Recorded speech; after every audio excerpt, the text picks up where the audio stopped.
पटप्रेमी बंधूंनो, यापूर्वी आपण आपल्या या यूट्यूब चॅनलवर बऱ्याच जोडी मालकांच्या मुलाखती पाहिलेलो आहोत. नंदूभाऊ रांगडाले, चार ग्रुप एरली यांची ही खवासा आणि माळी ही जोडी आहे. तर आता आपण रामलालजी कटरे यांच्या विषयी आपण पूर्णपणे माहिती घेणार आहोत. आणि त्यांनी आपल्या या पटप्रेमी बंधूंना आणि या तरुण युवकांना एक जो संदेश दिलेला आहे, तो काय संदेश दिला तो आपण या व्हिडिओच्या शेवटी पाहणार आहोत. त्यामुळे मित्रांनो, हा व्हिडिओ कट न करता आणि स्किप न करता पूर्णपणे पहा. हो सर, तुमचं नाव सांगाल? रामलाल विश्रामजी कटरे. कटरे, तुमचं गाव प्रॉपर नागपूरच की बाहेर कुठं? नागपूरच, गोरेगावचे आहे. सर, हा तुम्हाला पटाचा शौक कसा काय लागला?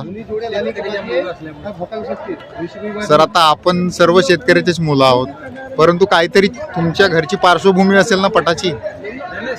आधीपासूनच शेती आहे ना, त्याच्यामुळे पहिलं पुस्तक. अच्छा, मग तुम्ही तुमच्या लहानपणामध्ये पट वगैरे पाहिले जात होते? मग घरी तुमच्या वडिलांकडे काही जोडी वगैरे होती का? आता सध्या तुमच्याकडे किती बैल आहेत? 16. किती? 16 बैल आहेत.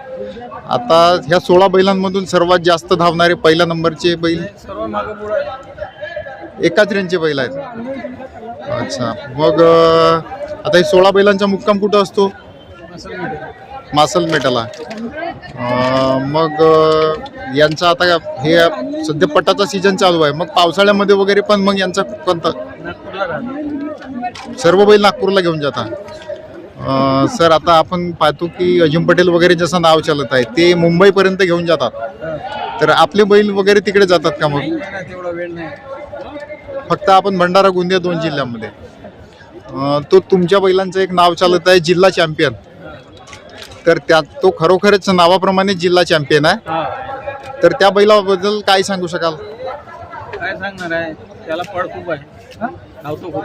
अच्छा, आणि बादल बैल तो पण आता सध्याच्या रेंजमध्ये बादल जास्त धावतो की हे करेली वगैरे? मागं पुढं आहे, 5-6 पॉईंट मागं मागे पुढे होतच राहते. ते गेले, जिथं गेले ते 1 नंबर, जिथं गेले ते 1 नंबर. सर, पटांविषयी काय सांगू शकाल? आपल्या पट समितीला काही मार्गदर्शन वगैरे? सर्व चांगले आहे. आपल्या पट समित्यांच्या नियोजन वगैरे कसं आवडते का? बरोबर आहे की? आवडते, कधी आवडते कधी नाही आवडते. म्हणजे मग नाही, धागा घडी बरोबर बेस्ट आहे की ते हातघडी? धागा घडीचा नियोजन चांगला असतो. सर, काय आहे समोर भविष्यामध्ये बैलांचा तरुणांनी पटामध्ये यावे की नाही? नाही यावं ना, जुवा समजून नाही यावं, खेळ समजून यावं. खेळ भावनेने खेळले पाहिजे.